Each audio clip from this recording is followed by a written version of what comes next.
유엔 국제기구 등에서 네. 지금 이 성노동을 합법화를 요구하고 있다. 네. 즉 그 취지는 주로 성판매를 하는 분들이 주로 약자인 여성들이기 때문에 이걸 금지함으로써 여성들의 권익이 침해된다. 아마 이런 취지인 것 같습니다.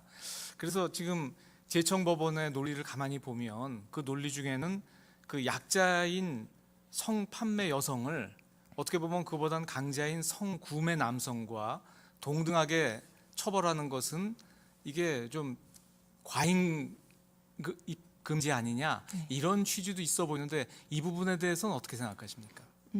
지금 여기 위원을 주장하는 입장에 저는 전체적인 그 좀 일관된 주장을 좀 볼 수가 없습니다. 그러니까 자기들이 처해 있는 상황에 따라서 어떤 경우에는 직결지의 생계형 그 여성들의 보호를 한다 했다가 어떤 데는 또 비강 그 자발적인 말씀하신 것처럼 그런 부분까지 한다 그러면 이게 어디까지가 약자이며 어디까지가 강자이며 이거 지금 구분이 할 수가 없는 겁니다. 이건 그렇기 때문에 지금 그런 부분에서는 좀 입법 정책의 문제로 보여집니다. 스웨덴을 제가 잠깐 말씀드리겠습니다. 스웨덴 99년 이전에는 매수는 처벌하지 않고 알선만 처벌했습니다. 그리고 99년 그 입법이 만들어지기 전까지 한 10년 동안 성매매 처벌에 관한 이 입법이 한 50번 발의가 됐다고 합니다. 그 50번 발의된 것 중에서 30건은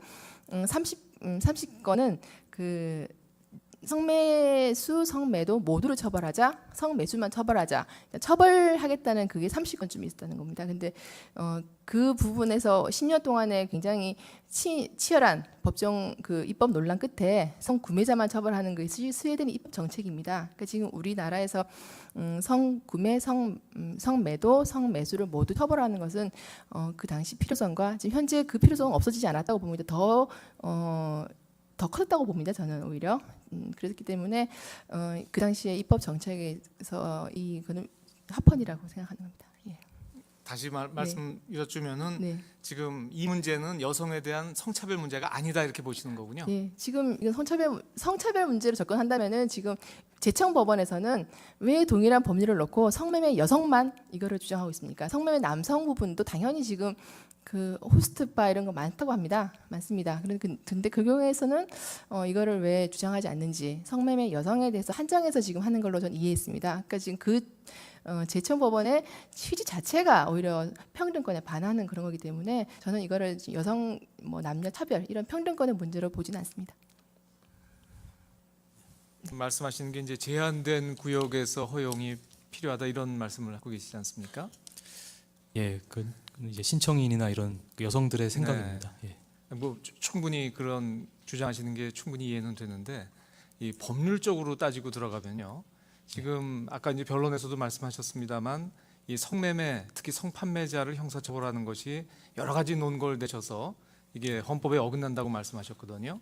예. 그렇다면 그것이 어떤 제한된 구역에서 성을 판매하는 것은 위헌이고 그 허용되지 않은 구역에서 판매하는 것을 처벌하는 것은 합헌이라는 그런 논거하고는 연결이 안 되는 거 아닙니까? 그걸 어떻게 설명하실 수가 있나요? 그러니까 즉 성판매가 위헌이라면 전부 위헌이 돼야 되는 것일 것 같은데 그거를 어떤 구역에서는 합헌이 되고 그 구역 밖에서는 위헌이 되는 그런 구별할 수 있는 그런 어떤 논리가 있습니까?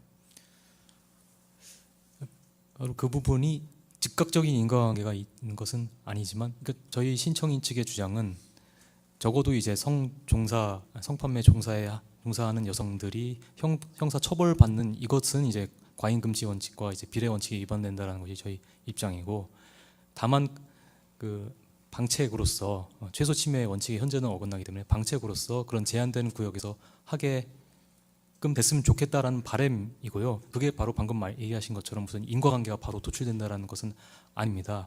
그렇기 때문에 만약에 이 사건 법률 조항에 대해서 어떻게 될지는 저희 전혀 알 수가 없지만은 만약에 위헌이 된다고 했을 때는 이 부분에 대해서 방금 얘기하신 이런 인과관계 부분에 대해서 연결을 지을 수 있게끔 하는 국민적인 합의가 좀 필요하지 않겠느냐. 그래서 저희는 이제 성판매 하는 여성들 쪽은 이제 처벌 안 하게끔 했으면 좋겠고 다만 이제 방금 얘기하시는 구매자 측도 과연 이제 다 이제 합헌을 시켜야 되냐 위헌을 시켜야 되냐 이런 부분에 대해서는 예컨대 뭐 그 부분만 뭐 시간을 좀 둔다든지 그 기간 동안에 국민적인 합의나 공론을 한다든지 이런 부분이 있으면은 거기에 따르겠다라는 거지. 뭐 제한된 구역에서 하는 게 합법이고 그 외의 지역에서 하는 게 불법이다라는 인과관계가 바로 도출되는 것은 아니라는 건 알고 있습니다. 그러니까요. 지금 말씀하신 게 앞에 변론과 지금 재판관님들 질문에 대한 답변이 적어도 법리적으로는 다소 모순되는 부분이 보여서 그걸 제가 궁금해서 여쭌 것이고요.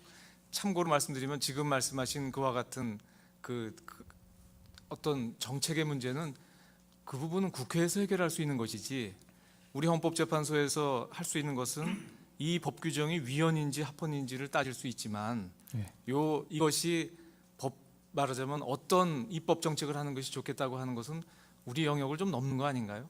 그건 어떻습니까? 예, 재판관님 맞습니다.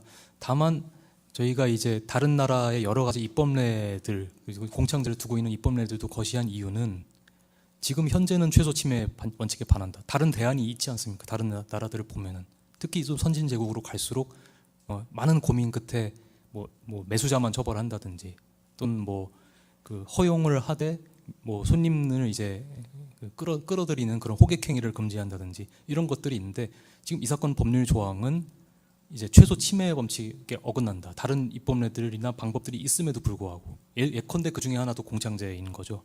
그 부분을 말씀드리려고 거시한 거지 꼭 이렇게 돼야 된다는 것은 저희는 아닙니다. 그러니까 결국 지금 현재 제청 신청인 물론 법원에서 제청한 것이기 때문에 뭐 직접 뭐 말씀하실 것은 아닐 수도 있겠습니다만 제청 신청인 대리인께서 보시는 것은 헌법재판소에 원하는 그러니까 현재 제청법원이 원하거나 제청 신청 측에서 원하는 것은 현재 문제가 되는 이 법률의 위헌을 청구하시는 것이지 이 법률에 예를 들면 지금 아까 말씀하신 것처럼 그 전부 제한하고 있는 것이 위헌이기 때문에 일부만 허용되는 다시 말씀드리면 조금 법률적인 용어로 하면 예컨대 뭐 부진정 입법 부작위가 위헌이다 이런 주장은 아니신 거죠? 그렇진 않습니다. 예. 네. 그게 약간 좀 의문이 들어서 여쭙고요.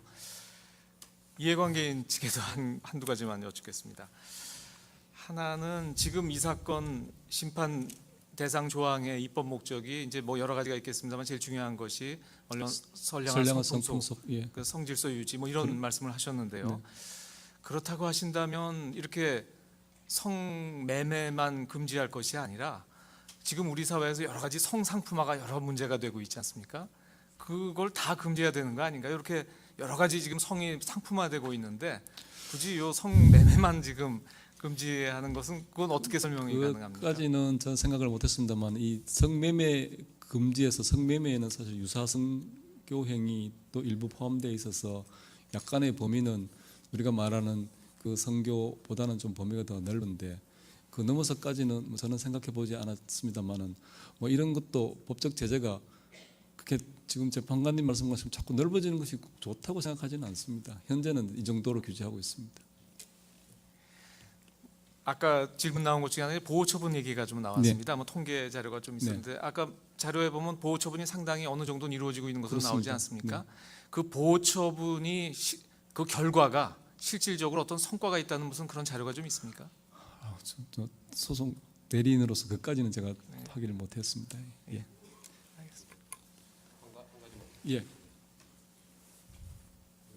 아까 뭐 건전한 성풍속 말씀을 많이 하셨는데 그것이 이제 이 법이 취지가 성매매를 근절한다 이렇게 되어 있고 그럼 성매매를 왜 근절을 해야 되느냐 이걸 이제 더 따져 올라가면 그 건전한 성풍속 뭐 이것을 해야 하는 것이기 때문에 뭐 그렇다면 이렇게 이제 쭉 논리가 전개가 되는 것 같아요. 그러면 여기서 건전한 성풍속이라는 게 그러면 예를 들어서 성을 금전으로 사서는 안 되는 거다. 이런 그 근본적으로 그런 생각, 국민들의 생각, 그 건전한 성에 관한 생각, 이것을 그 무너뜨릴 가능성이 있기 때문에 이것을 지키기 위해서 이렇게 보시는 건가요? 그 점이 좀 건전한 성풍속이 아주 추상적이어서 그러니까 뭘 말하는 건지. 제가 설명드렸던 것은 말씀하신 대로 건전한 성폭속 또는 선량한 성폭속이고 우리 헌법적 가치로 봤을 때는 우리 사회에서 성매매를 한다. 그것은 제 생각에는 그건 인간의 존엄성과 모순된다. 그런 측면에서 그 두 개를 결합하면 최소한 우리 헌법 체제 아래에서는 그건 허용될 수가 없는 거라고 저는 그렇게 이해를 그러니까 했습니다. 돈을 주고받으면서 성을 사고 팔아서는 안 된다. 뭐 나머지 영역은 그런 이야기인가요? 그렇습니다. 나머지 영역은 성적 자기 결정권의 영역으로 헌재에서 최근 그 성적 자기 결정권의 영역을 확대하셨듯이 또 그까지는 타당하다고 생각합니다만 최소한 이 문제만큼은 이거를 돈으로 어떻게 한다는 부분만큼은 우리 사회에서 허용되어서는 안 된다. 그것은 뭐 건전한 성풍성이 뭐냐고 저한테 질문하셔서 제가 또 구체적으로 답변드리긴 좀 어렵고 만약에 철학적으로 들어간다면 사실은 정말 인간에서 건전한 성풍성이 뭐냐면 대단히 어려운 문제일 수도 있다고 생각합니다. 그러나 뭐 저희 대리인 정도 수준에서 이해하기에는 이 성매매를 금지하는 것, 또 성매매가 허용되는 것은 건전한 성풍속과 배치된다. 저는 그렇게 어렵지 않게 그 정도 자연스럽게 이해가 되신다는 그렇다고 저는 생각합니다. 알겠습니다.